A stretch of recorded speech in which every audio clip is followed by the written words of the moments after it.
Bonjour à toutes, bonjour à tous. C'est Paul Dame pour vous présenter aujourd'hui encore un sapin en sucette. Et aujourd'hui, je me suis demandé un truc bête, faire produire par l'organisme des globules blancs anticorps dirigés contre la myéline. De mon point de vue, ça me paraît bancal de prime abord, mais imaginons, si on avait des anticorps comme je viens de dire, anticorps, anti-anticorps, c'est assez bizarre. Donc, pour cela, je prendrai du sang de personnes atteintes de sclérose en plaques. C'est bizarre, encore une fois. Je le... Comment dire? Je ne garderai que le sérum, puisque le sérum contient les anticorps et rien d'autre. Puis ensuite, je, en faisant une ultracentrifugation, là, je n'obtiendrai que le sérum d'une part et le restant du sang, les globules rouges, globules blancs et j'en passe d'autre part.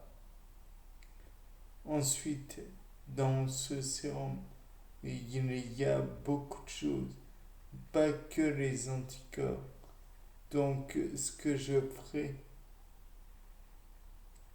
sachant que c'est des anticorps contre la myéline, je prendrai le sérum et je le mettrai dans un, comment dire, un, dans une résine, enfin,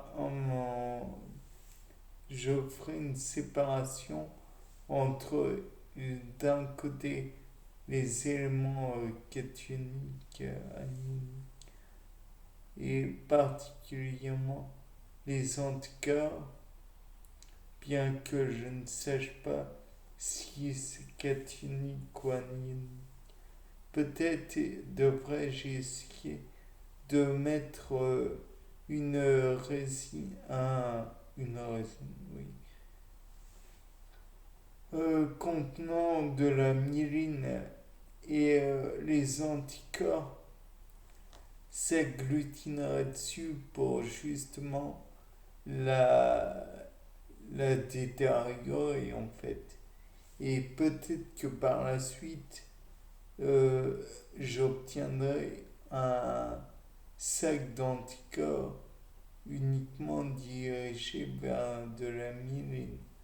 Puis, ce que je pourrais faire, c'est les faire lâcher l'anticorps en rinçant, lâcher la myéline en rinçant celle-ci, puis je pourrais les injecter à un animal et donc l'animal aurait son organisme qui repérerait bien les anticorps et pourrait éventuellement les considérer comme un antigène.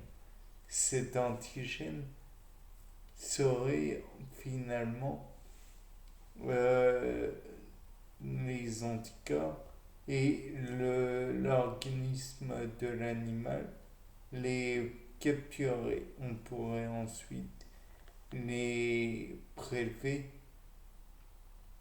et enfin les en prenant le sang de l'animal bien sûr. Puis ensuite on fera une centrifugation, voire une ultracentrifugation pour séparer tout ce qui ne nous intéresse pas du sérum. On retiendrait du sérum juste la partie anticorps et anti-anticorps et on pourrait éventuellement s'en servir pour traiter un être humain. Qui sait? Bien sûr, le problème est que prendre un animal et injecter un fluide qui en est issu, cela pourrait ne pas plaire à tout le monde. D'autant qu'il y a des risques de rejet et des risques de nécrose.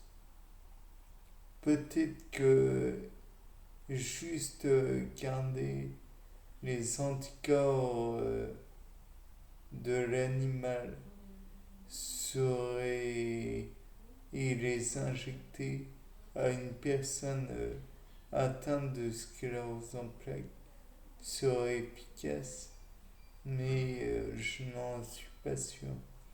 D'autant que par la suite, ces anticorps devraient être pris par un globule blanc afin que celui-ci puisse les, les liser en fait, faire une lise de ces anticorps destructeurs qui pourraient en fait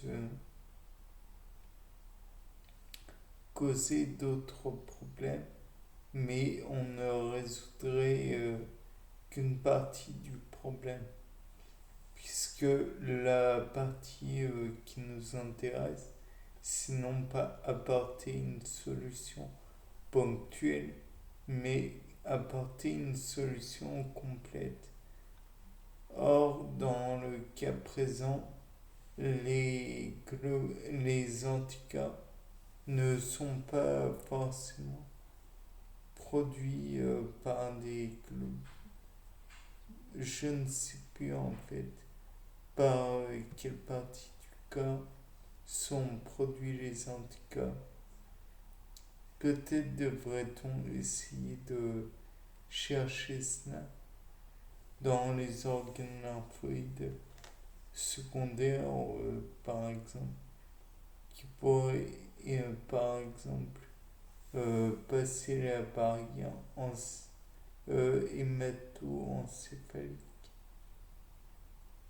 qui pourrait produire par la suite des plaques que l'on repère en IRM, et ce avec des IRM. Ça pourrait engendrer des problèmes tels que des réactions comme des encéphalites ou que sais-je encore, voire des névralgies ou d'autres problèmes du genre. Je ne sais pas pour l'instant. Le cerveau est une machinerie très complexe.